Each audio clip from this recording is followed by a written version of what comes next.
Nous sommes Shabbat Hagadol.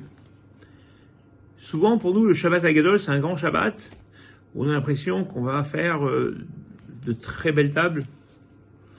Et souvent le Shabbat Hagadol c'est souvent le Shabbat le plus simple, surtout lorsque Pessah tombe un lundi et que le lendemain il y a Bdikat Hametz.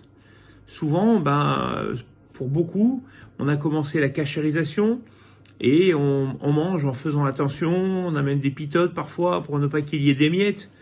Et donc ce Shabbat Hagadol du coup devient un petit Shabbat où il est même parfois en retrait. Et certains, lorsque c'est dimanche soir, eh bien les gens déjà mangent dans le couloir. Et donc en quoi il est Gadol ce Shabbat? Et une explication chassidique nous dit qu'en fin de compte, celui qui est Gadol, celui qui est grand, est celui qui a cette capacité de pouvoir céder pour l'autre. Le Shabbat, en fin de compte, il est Gadol parce que pour Pessah, il cède un peu de sa place. Voilà ce qu'on appelle de quelqu'un qui est grand, et donc c'est pour ça qu'on l'appelle le Shabbat Hagadol. Et puisqu'on est dans cette période de Pessah, on a, grâce à Dieu aujourd'hui, des gens qui étudient, on a beaucoup de connaisseurs en halakha, mais il y a parfois des gens pensant connaître tout, ne comprennent pas certains minagim, ne comprennent pas certaines choses. Alors je voulais vous dire, laissons vivre les gens avec leurs habitudes, tant qu'elles ne dérogent pas de la halakha et qu'elles ne sortent pas de la halakha, laissons les gens continuer à vivre leur tradition. C'est très important, même si certains ne le comprennent pas, c'est très important. Je vais vous raconter deux petites histoires, deux petites anecdotes importantes pour vous dire que le minag, il est important de le laisser continuer.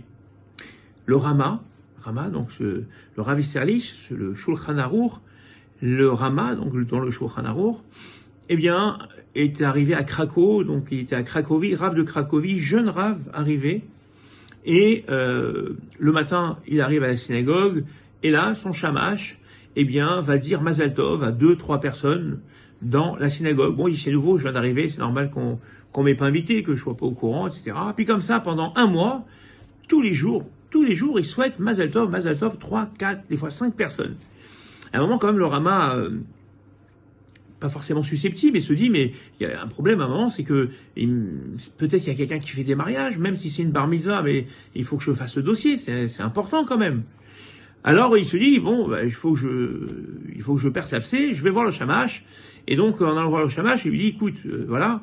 Et il lui dit, ah non, mais je dis pas Mazel Tov parce qu'il y a une bar mitzvah. Je dis Mazel Tov parce que ma femme est la balanite, donc c'est celle qui gère le mikvé. Et donc le soir, elle me dit, ben voilà, telle femme s'est trempée au mikvé. Et donc moi le lendemain, je dis Mazel Tov. Le Rama est estomaqué, il dit, mais c'est quoi cette sniout qu'il y a dans cette communauté? Mais vous vous rendez compte de la gravité de ce que... Nous, on se cache, on préserve l'anonymat du mikvé. Et comment vous le publiez comme ça? Mazal Tov, mais c'est quoi ça? J'annule cette chose-là, je vous demande, et il convoque la balanite, et je vous demande de garder le secret le plus absolu et de ne rien dire à votre mari. Voilà que, quelques jours à peine, après avoir cessé cette habitude, une femme vient voir le Rama et lui dit qu'elle a un souci, qu'elle ne sait plus comment se racheter. Il lui dit, c'est quoi votre problème? Il dit, voilà, hier c'était mon mikvé et je suis pas allé au mikvé, j'ai fait croire à mon mari que j'étais au mikvé. Et le Rama il dit, mais madame, vous n'avez pas l'air... ça fait combien de temps que vous êtes mariée? Il dit, oh, ça fait 20 ans qu'on est mariés. Il dit, quoi, depuis 20 ans, vous avez toujours fait votre mikvé? Oui, j'ai toujours fait mon mikvé. Il dit, mais qu'est-ce qui s'est passé cette fois-ci? Écoutez, c'est un peu grâce à vous. Comment c'est grâce à moi? Il dit, écoutez, vous savez qu'on est l'hiver, c'est pas facile pour une femme d'aller dans l'eau glacée. Il n'y avait pas de chauffage à l'époque.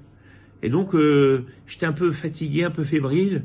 Je me suis dit, bon, là, mon mari ne sera pas au courant puisque vous avez enlevé le minag de dire Mazel Tov. Donc, je vais lui dire que je suis parti et je ne suis pas allé. Et là, le Rama a compris que le Rav précédent avait eu cette grande intelligence justement pour donner du courage aux femmes à pouvoir les tremper, eh bien, que le matin, on puisse leur dire Mazel Tov.